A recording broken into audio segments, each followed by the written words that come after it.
Grace is 76 years old. She used to be a literature teacher who loved poetry and quiet mornings by the window with a book. But for the past year, every morning for Grace has started with exhaustion. Her eyes burn, her mind feels foggy, and that heavy sensation clings to her all day long. She thought it was just a normal part of aging, until her memory began to falter, and even short conversations with her grandchildren became vague. Insomnia didn't come loudly. It crept in little by little, making her sleep shorter, lighter, and eventually vanish into restless nights without explanation.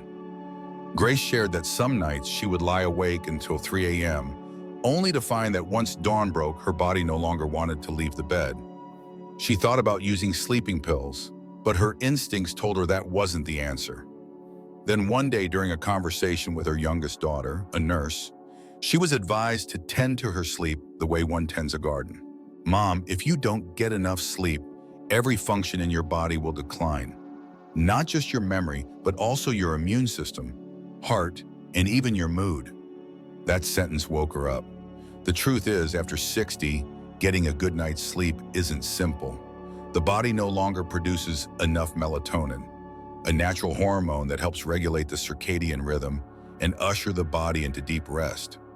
When melatonin levels drop, sleep becomes shallow, easily interrupted, and loses its restorative effect. It's not just about feeling tired.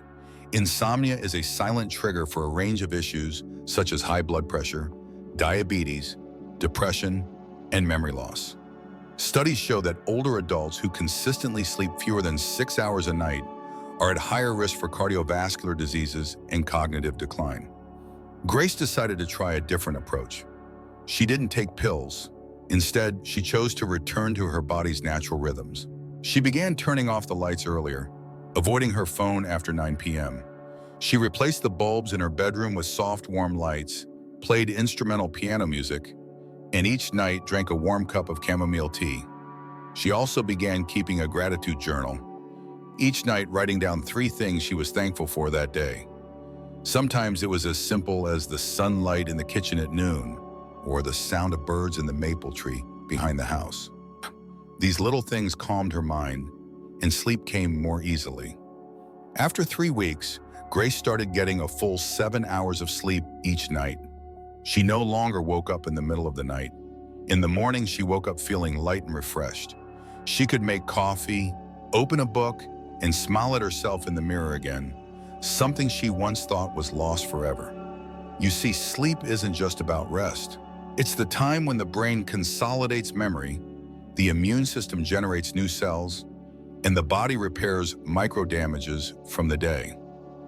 When you sleep enough, you're not just more alert, you're truly living.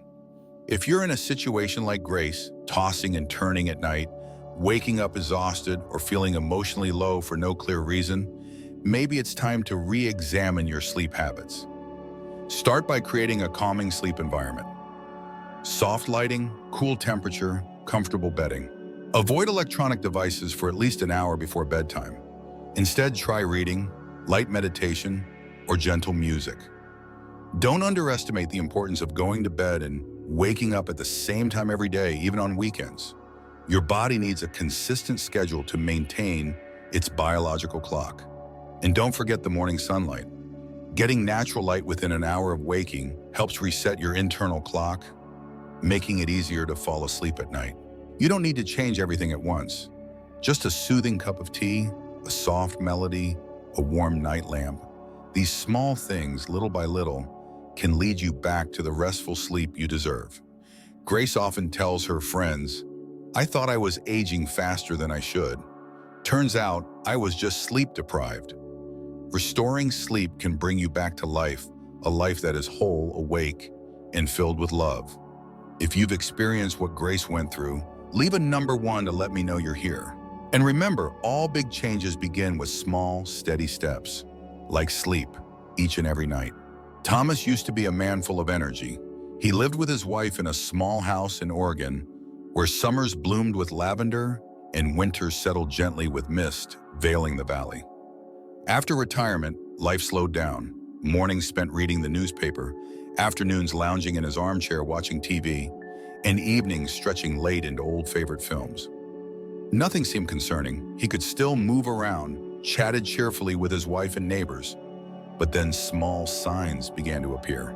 His legs tingled when he stood up. One day while walking around the yard, he felt a sharp pain in his knee like a needle prick. Climbing a few steps left him winded. His wife was worried, but he laughed it off. Must be old age. Then one morning, as Thomas tried to get up from the sofa to grab a glass of water, he was hit by a sudden cramp in his calf. The pain made him stumble and fall to the floor. Fortunately, no bones were broken, but that fall woke him up.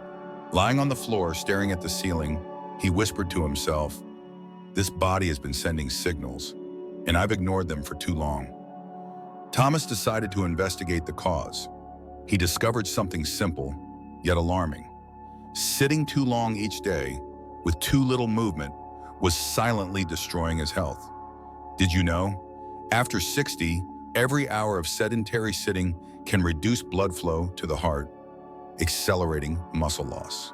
When you sit for long periods, blood pools in the legs, circulation slows, and the body enters a state of hibernation. Studies show that sitting more than 8 hours a day significantly increases the risk of heart disease, type 2 diabetes, osteoporosis, and even colon cancer. And it's not just physical. Prolonged sitting affects the mind. Less active people are more prone to memory issues, cognitive decline, and depression. When the body doesn't move, it fails to release enough serotonin, a neurotransmitter that keeps you feeling happy and alert. Thomas started observing himself. He realized he was sitting nearly 10 hours a day, watching TV, reading, eating dinner. And during that time, he barely moved more than a few steps. He no longer wanted to live in that slow decline.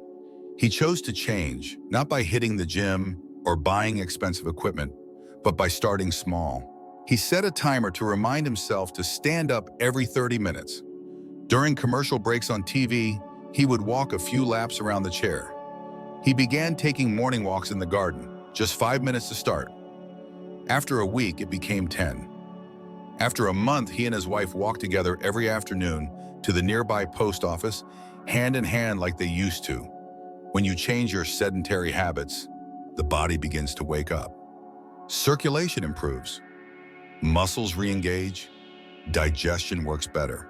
Blood sugar stabilizes. Most importantly, you start to feel alive again, in every sense of the word. Thomas no longer needed reminders. He started each morning with gentle stretches and shoulder rolls. While brushing his teeth, he did a few knee bends.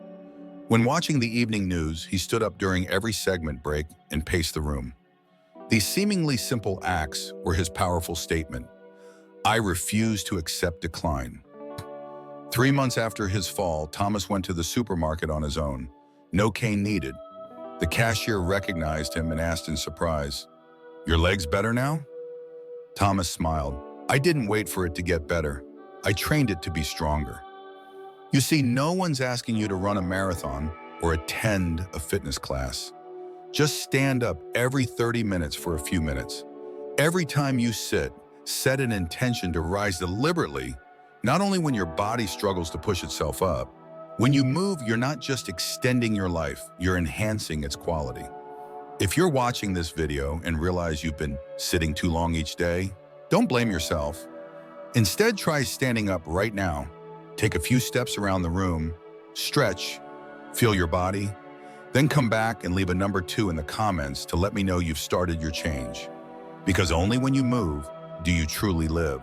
And to live independently, confidently, and with strength, that's the greatest gift you can give yourself at this age. Linda lives in a small nursing home in California, where winters are mild and summers are filled with sunshine.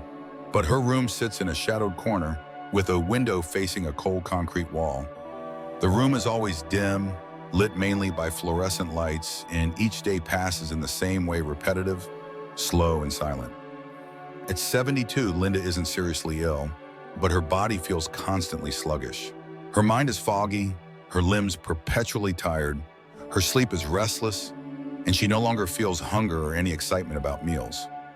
Nurses often have to remind her to eat more, to drink more water. Linda nods, but inside she feels empty, as if she's merely existing, not truly living. One day, a young nurse named Clara came to talk. After observing Linda for a few days, Clara made a seemingly small suggestion. Mrs. Linda, would you try sitting in the garden for just 10 minutes each morning? You don't need to do anything, just sit in the sunlight. Linda gave a faint smile. How long had it been since she'd sat in the sun? Maybe last year or even longer.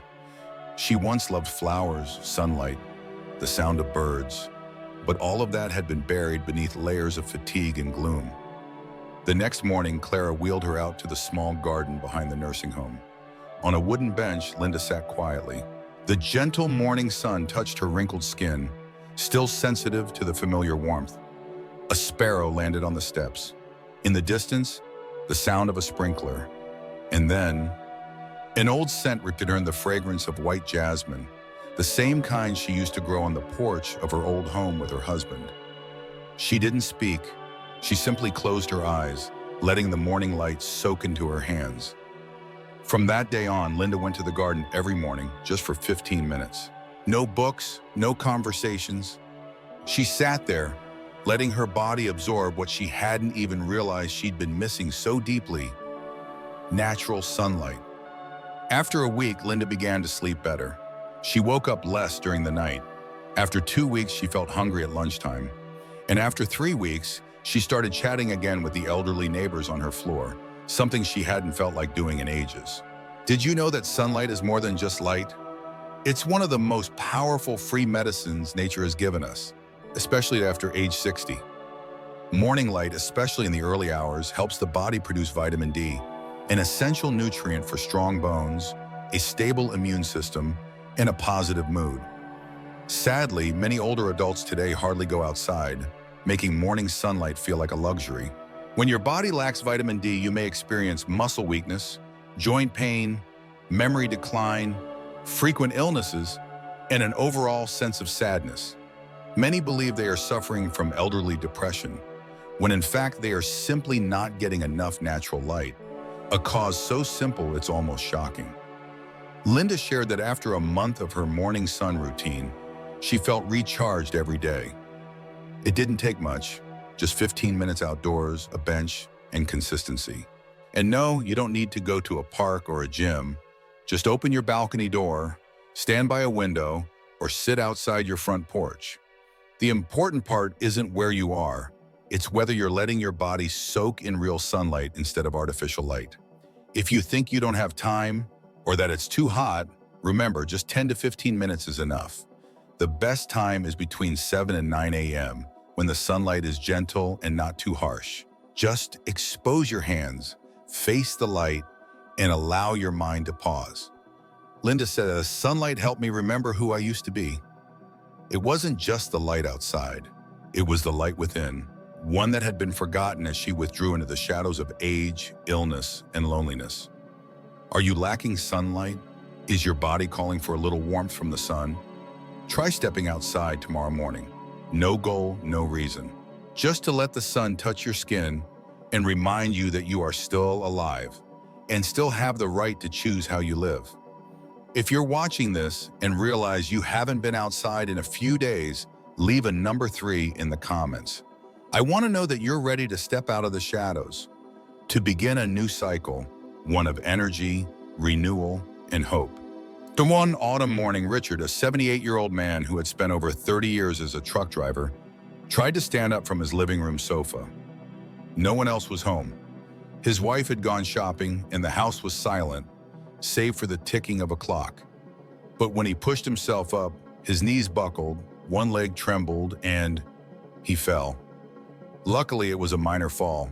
No bones broken, no cuts or scrapes. But the fall left behind a fear he had never known before. The fear of losing control. What scared me wasn't the pain from falling, Richard later said. It was the feeling that I no longer had control over my legs, as if most of my life was slipping away with each step. After that small accident, Richard began to pay more attention. Every time he stood up from the dining chair, he had to grip the edge of the table. Every time he climbed a step, his left knee made a faint crack. And he realized that in just a few short years, he had gone from being a man who could walk for hours to someone who found stairs a daunting journey. Have you ever heard the saying, "As long as your legs are strong, your freedom remains"? It's not a metaphor, it's a physiological truth. After age 60, the body begins to lose muscle mass, especially in the thighs, calves, and glutes. These muscle groups are essential for balance, standing, walking, and reacting quickly when you trip. Weak leg muscles aren't just about walking slower. They increase your risk of falling.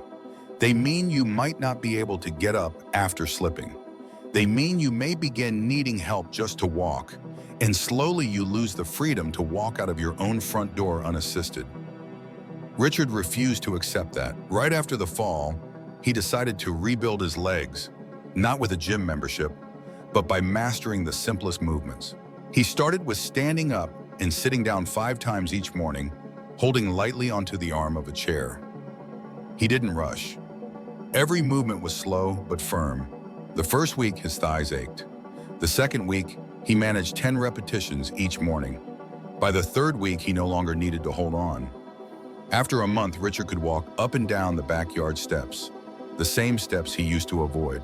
And something curious happened. After each short session, it wasn't just his legs that felt stronger. He slept better, he felt sharper, and he started to feel in control again. The kind of control that comes from standing tall on his own 2 feet. And that's the heart of it. Training your legs isn't just about preventing falls. It's about preserving independence, the most valuable thing we have as we age. Medical experts agree, just 10-15 minutes a day of simple exercises like sit-to-stands, leg lifts, heel raises, or marching in place can maintain leg strength, improve balance, and reduce the risk of fractures in older adults. You don't need fancy equipment. You don't need a trainer. You just need a sturdy chair, safe shoes, and the determination not to become dependent. Richard once said, "There are things you think are small, like standing up from a chair, but when you can't do it anymore, you realize it's the greatest freedom of all." And he fought to reclaim that freedom, not with medication, not by begging, but by standing up, 1 repetition at a time. Today, if you feel your legs aren't as strong as they used to be, don't be afraid. That can change, but don't wait until you fall. Start today with 1 small move. Try standing up and sitting down 5 times. If it feels hard, rest. Do it again tomorrow. And if you manage it, come back here and leave the number 4 in the comments. I want to know that you, like Richard, are taking the first step on your journey to reclaiming your independence. Because in the end, age isn't a number. It's whether or not you can still stand strong on your own 2 feet. Margaret used to be a vibrant woman. She loved gardening, embroidery, and afternoon walks in the park with friends. But ever since her husband passed away on a winter morning, without warning, without goodbye, her inner world seemed to shut down. Her body grew stiff, as if her shoulders carried an invisible weight. Sleepless nights stretched endlessly. She woke up with trembling hands, a mind in turmoil, and no desire to do anything at all. She wasn't ill, not medically, but she no longer felt alive. Time passed. Friends encouraged her to try a Tai Chi class in the park. "Just try it, Margaret. A few minutes each morning. It's gentle, really, no bending or twisting required." She shook her head. She thought she was too old to stretch, too tired to move, too broken to step out of her silence. But one sunny Monday morning, she went. She didn't know why. Maybe it was the memory of her late husband, who used to say, "You need sunshine, you need to move." She walked to the park and stood quietly at the edge of the circle, hands clasped, following the instructor with hesitant doubt. Then something unexpected happened. The slow movements, lifting arms, rotating the torso, shifting weight, awakened something deep inside. Each seemingly simple gesture demanded focus, presence, and a kind of surrender. It felt as though she was speaking to her body for the first time in years. Her body no longer felt like a burden on it. It was a companion that needed her attention. You see, Tai Chi or yoga aren't just exercises, they are coordination of movement and breath, of body and mind. When you move slowly, deliberately, and with awareness, you're not just strengthening muscles, you're healing from within. Many medical studies confirm gentle practices like Tai Chi can improve balance, reduce fall risk, enhance lung function, and notably, stabilize blood pressure, improve sleep, and regulate mood. For older adults, it's a drug-free therapy with long-lasting benefits. Margaret didn't know any of that. She only knew that after her first session, she slept deeply that night. After 1 week, her shoulders felt less tense, her mood lighter. After a month, she started waking up early just to get to the park, to repeat those movements that seemed so trivial, yet soothed her soul in profound ways. She began speaking with new friends in the class. One had battled depression after losing a son. Another had lived alone for over 20 years. Each had come to Tai Chi seeking a way back, not to their youth, but to presence, to aliveness, and to the simple realization, I'm still here, I can still shape the rhythm of my life. And the most remarkable thing, Margaret began to feel peace. Not the surface kind, but a deep calm, the kind that comes when you realize you don't need to do much, don't need to win, don't need to prove anything.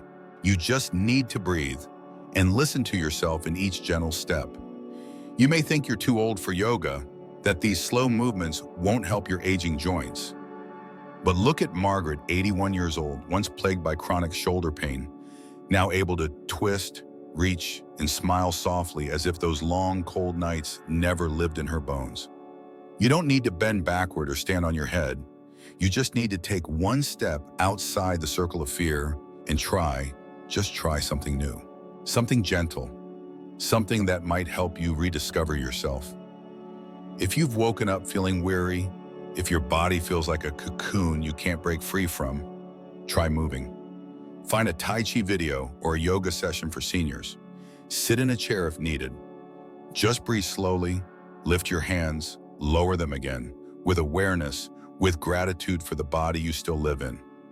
Margaret calls those mornings her medicine without pills. I call them a way to live again. If you're looking for something gentle to help you begin again, leave the number 5 in the comments. I want to know that you're still here, still listening, and ready to return to the kind of living that is gentle, deep, and exactly what you deserve.